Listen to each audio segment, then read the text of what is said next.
ആസനമായിരിക്കും.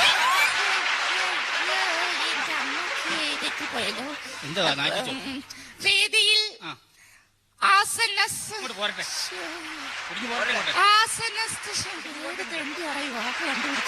വേദിയിൽ ആസനസ്ഥനായിരിക്കുന്ന നമ്മുടെ ബഹുമാനപ്പെട്ട മന്ത്രി, മറ്റ് വിശിഷ്ടാവശിഷ്ടങ്ങൾ.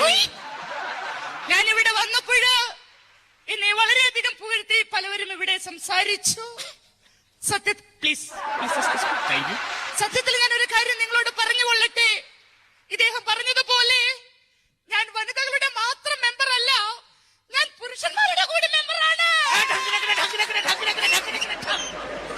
ബഹുമാനപ്പെട്ട മന്ത്രിയുടെ സാന്നിധ്യത്തിൽ എനിക്ക് അദ്ദേഹത്തോട് ഒരു പരാതി ബോധിപ്പിക്കുവാനുണ്ട്. കാരണം നമ്മൾ ദിവസവും രാവിലെ ടിവിയിൽ കണ്ടുകൊണ്ടിരിക്കുന്ന സുപ്രഭാതം പരിപാടി പല സ്ത്രീകളുടെയും തിരക്ക് കാരണം അത് പലർക്കും കാലത്ത് കാണാൻ സാധിക്കാറില്ല. ദയവ് ചെയ്ത് ബഹുമാനപ്പെട്ട മന്ത്രി ഇടപെട്ടുകൊണ്ട് ആ സുപ്രഭാതം പരിപാടി വൈകിട്ടത്തേക്ക് ആക്കി തരണമെന്ന് ബഹുമാനപ്പെട്ട മന്ത്രിയോട് ഞാൻ അപേക്ഷിക്കുകയാണ്.